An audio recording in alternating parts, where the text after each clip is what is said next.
Christmas Day, 1996, Boulder, Colorado. 6-year-old JonBenet Ramsey goes to bed after a day of Christmas celebrations. She's a beauty pageant star, blonde hair, bright smile, a little girl who loved performing. By the early morning hours of December 26th, she would be dead. December 26th, 5:52 a.m. Patsy Ramsey calls 911. "We have a kidnapping." She's hysterical. Her daughter is gone. And on the kitchen staircase, there's a ransom note demanding $118,000. But 7 hours later, JonBenet's body is found in the basement of her own home. Her skull has been fractured by a brutal blow to the head. A garrote, a handmade strangulation device, is tied around her neck. She's been sexually assaulted. Police find no signs of forced entry. And the ransom note? It's written on paper from inside the house, with a pen from inside the house. Almost immediately, suspicion falls on the family. But 28 years later, in 2025, the case remains unsolved. No arrests, no charges, no justice. 3 main theories: the parents did it and staged a kidnapping to cover it up. Her 9-year-old brother Burke accidentally killed her, and the parents covered it up.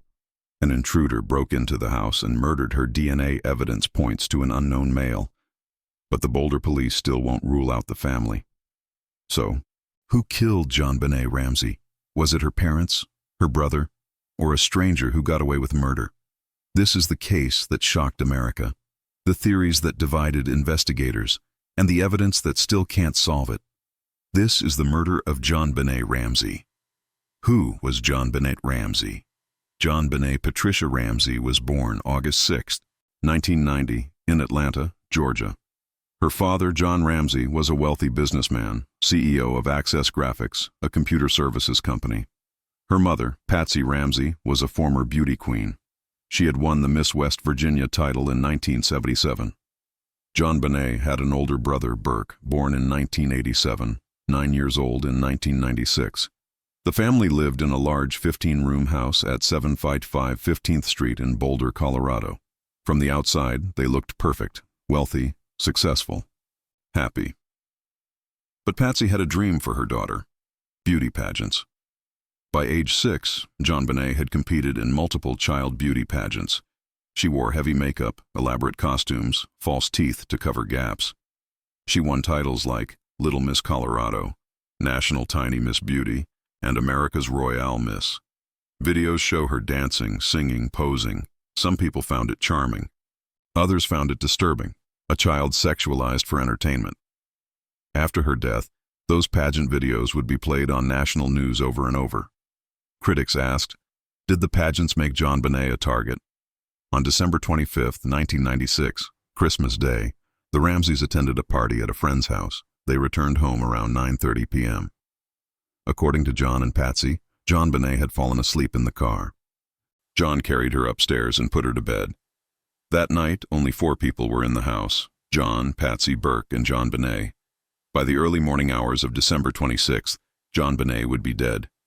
The morning of December 26th, 1996, 5:52 a.m., December 26th, 1996, Patsy Ramsey calls 911. She's frantic, screaming. Her daughter is gone. "We have a kidnapping! Hurry, please!" On the kitchen staircase, Patsy found a 2.5-page handwritten ransom note. It reads, "Mr. Ramsey, listen carefully. We are a group of individuals that represent a small foreign faction. We respect your business, but not the country that it serves. At this time, we have your daughter in our possession. She is safe and unharmed, and if you want her to see 1997, you must follow our instructions to the letter. You will withdraw $118,000 from your account. $100,000 will be in $100 bills, and the remaining $18,000 in $20 bills." The note is bizarre. It's long. Most ransom notes are brief. It's written on paper from a notepad inside the Ramsey house, with a pen from inside the house, and the amount, $118,000, is almost exactly John Ramsey's Christmas bonus from the previous year. Who would know that detail? The note warns, don't call the police, don't tell anyone. But Patsy calls 911 immediately. She also calls friends and family. Within minutes, people start arriving at the house. Around 6 a.m., 2 police officers arrive. They conduct a cursory search of the house. They don't find JonBenet. They see no signs of forced entry, but they also don't secure the crime scene. Friends and family are walking through the house, contaminating evidence. Around 1 p.m., Detective Linda Arndt is in the house with John Ramsey and a family friend. The ransom note said someone would call between 8 and 10 a.m. with instructions, but no call ever came. Detective Arndt tells John and his friend to search the house again. Around 1:05 p.m., John Ramsey goes to the basement. He opens the door to a small storage room, a wine cellar. Inside, on the floor, is JonBenet. She's wrapped in a white blanket. Duct tape covers her mouth. A nylon cord is tied around her neck, fashioned into a garrote with a broken paintbrush handle attached. Her hands are tied above her head. John screams. He rips off the duct tape and carries JonBenet's body upstairs. Detective Arndt later says, "The moment I saw John Ramsey carrying JonBenet's body, I knew we didn't have a kidnapping. We had a homicide." But John has just contaminated the crime scene even further. Later that afternoon, the Boulder County coroner arrives. JonBenet's body is removed from the house at 8:09 p.m., approximately 14 hours after the 911 call. 5 days later, on December 31st, JonBenet is buried in Marietta, Georgia, next to her half-sister who died in a car crash in 1992. The autopsy reveals horrific details. The autopsy. What happened to JonBenet? The autopsy was performed on December 27, 1996. The report was released in July 1997. Cause of death: asphyxia by strangulation associated with craniocerebral trauma. In simpler terms, she was strangled and suffered a massive head injury. The injuries: skull fracture. An 8.5-inch linear fracture ran along the right side of her skull. The blow was so violent it caused significant brain swelling and hemorrhaging. Strangulation: a white nylon cord was tied around her neck and tightened with a garrote, a device made from a broken paintbrush handle taken from Patsy's art supplies. Ligatures: her right wrist also had a ligature tied around it. Sexual assault: the autopsy found evidence of trauma in the vaginal area. She had been sexually assaulted, either that night or possibly in the past.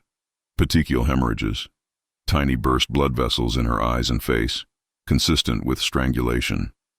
But here's where it gets confusing. Which injury came first? Some forensic experts believe she was hit on the head first, which knocked her unconscious. Then, 45 minutes to 2 hours later, she was strangled with the garrote.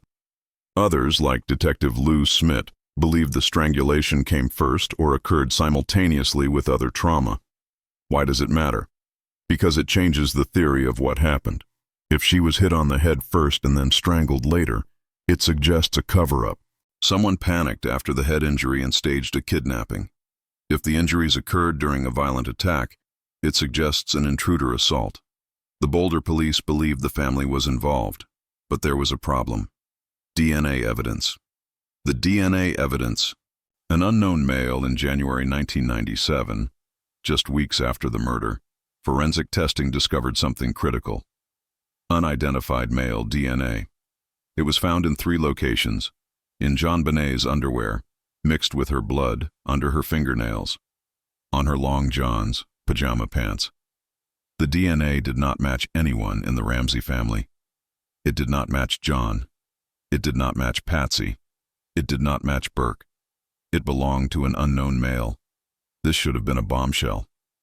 Evidence of an intruder, but the Boulder police kept it secret. Why? Because it conflicted with their theory that the family was guilty. John Ramsey later said, "We have an unidentified male DNA sample, which was reported to the police in January 1997. They kept that a secret because it conflicted with their conclusion that we were guilty." In 2008, 12 years after the murder, Boulder County District Attorney Mary Lacey formally apologized to the Ramsey family. She wrote, "New DNA evidence points to an unknown male as JonBenet's killer." The Ramsey family is not considered suspects, but the Boulder police never fully cleared them. And in 2025, John Ramsey, now 80 years old, is still fighting for justice. He's calling for new DNA testing using modern genealogy technology, the same method that caught the Golden State Killer. This case can be solved says Joe Berlinger, director of the 2024 Netflix documentary Cold Case, Who Killed JonBenet Ramsey. DNA technology was very different back then. Old items need to be retested. There is now technology where mixed samples can be separated. For years, the Boulder police refused to allow outside labs to test the evidence. But in January 2025, something changed. So if the DNA points to an intruder, why did police focus on the family? Because the evidence at the scene told a different story. Theory number 1, the parents did it. From the beginning, Boulder police believed John and Patsy Ramsey were involved. Why? No forced entry police found no signs of a break-in, no broken windows, no kicked-in doors, no pry marks. The house was locked from the inside. The ransom note was fake. The note was written on paper from inside the house, with a pen from inside the house. Handwriting experts believed Patsy wrote it. Practice drafts of the note were found in the house. And the tone? It's bizarre. It references movies like Dirty Harry and Speed.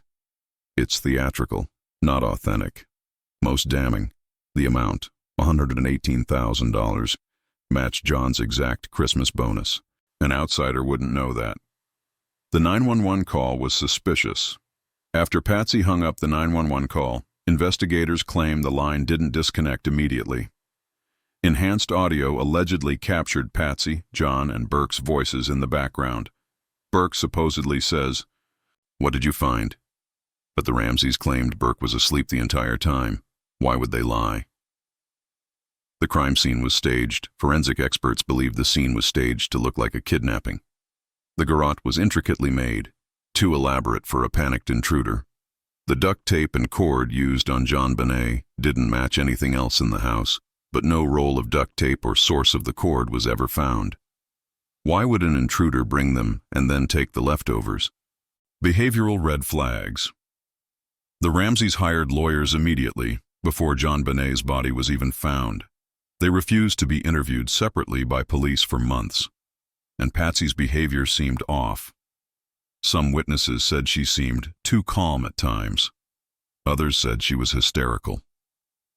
The theory: one of the parents, likely Patsy, accidentally killed JonBenet in a fit of rage, possibly after a bedwetting episode.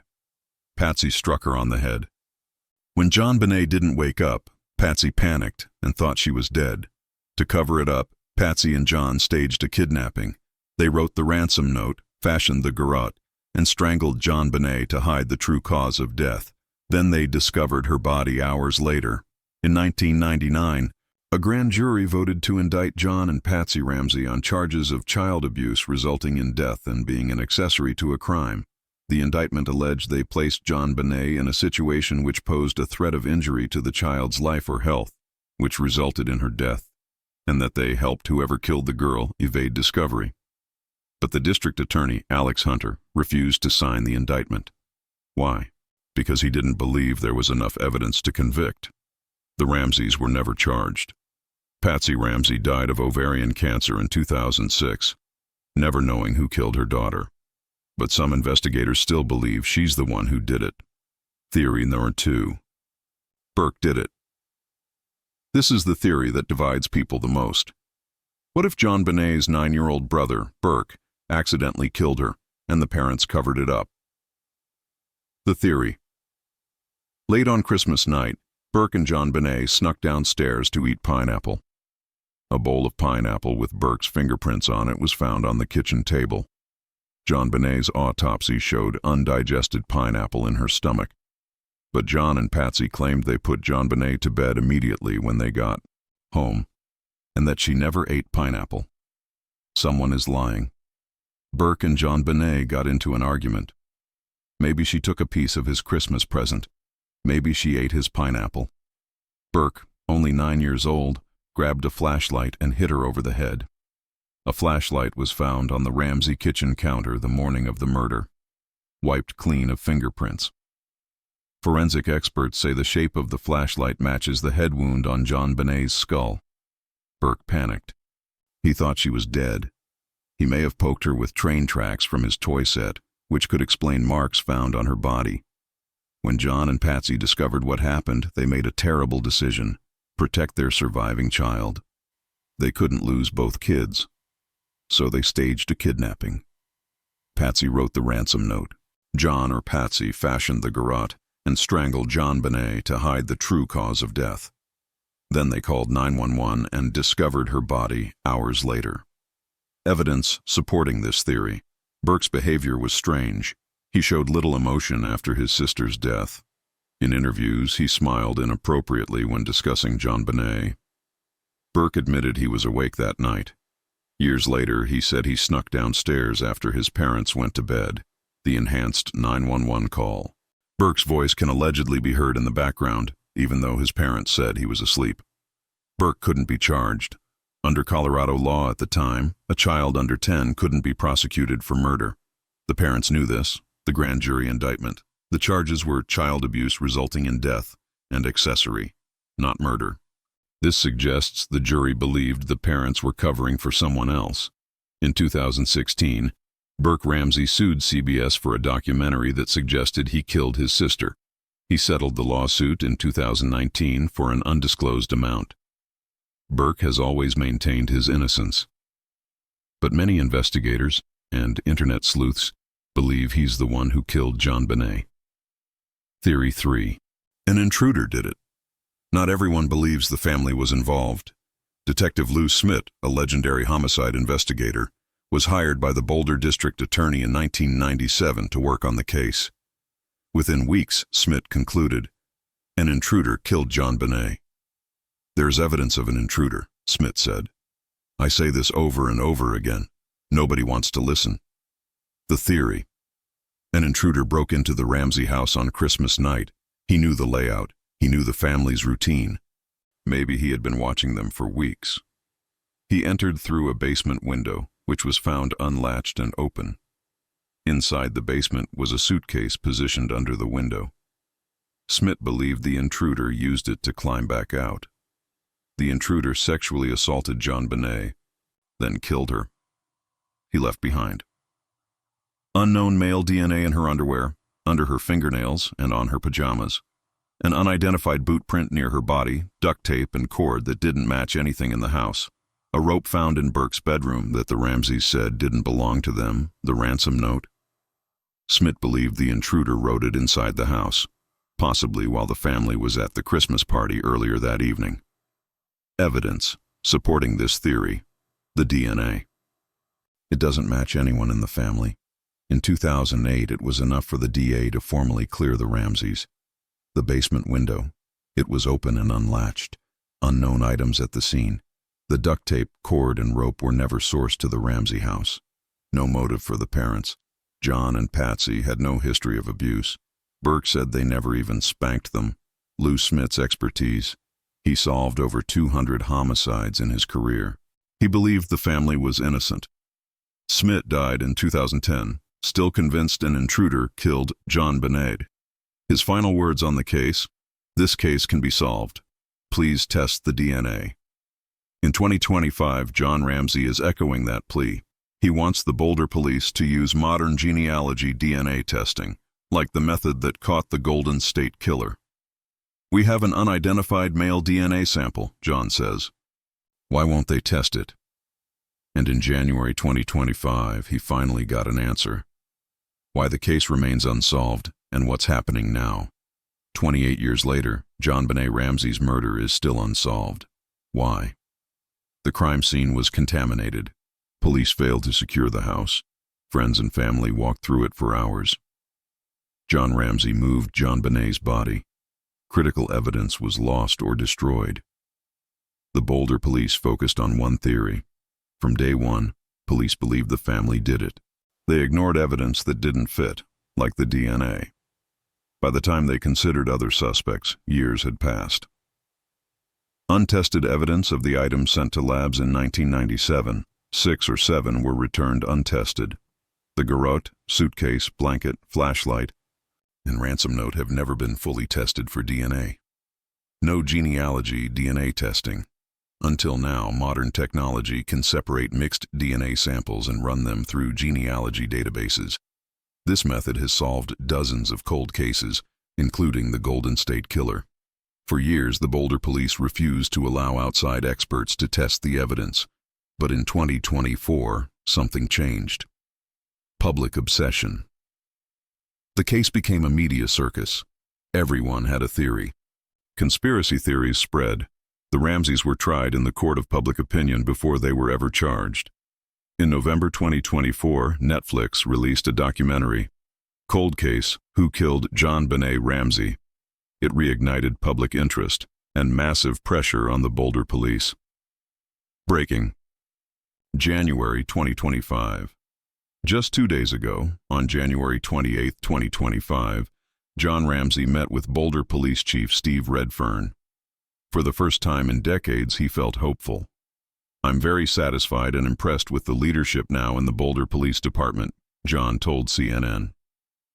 "They're committed to using the latest technology and resources available to identify the killer." The Boulder police confirmed they are actively working the case. They are collaborating with DNA experts and law enforcement partners across the country. "This investigation will always remain a priority for the Boulder Police Department," a spokesperson said. John Ramsey believes genealogy DNA testing, the same method that caught the Golden State Killer, can finally solve his daughter's murder.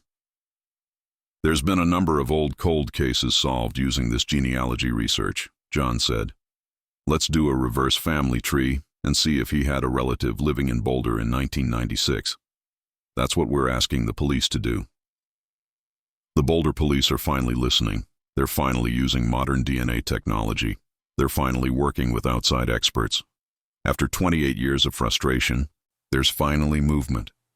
After 28 years of silence, there's finally hope. John Ramsey, now 80, says, "I won't give up until they do their job."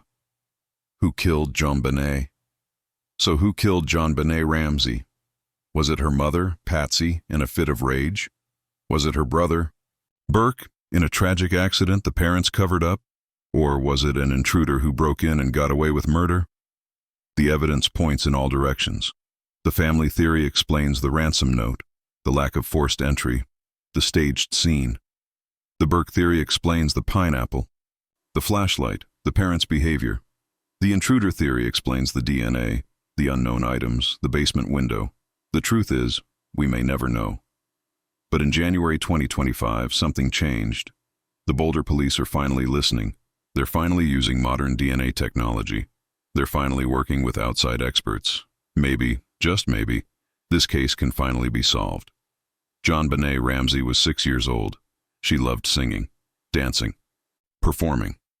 She was killed in her own home, late on Christmas night, December 25th, into the early hours of December 26th, 1996, and 28 years later, her killer is still out there. But for the first time in decades, there's real hope. What do you think happened? Was it the family or an intruder? Will 2025 finally be the year this case is solved?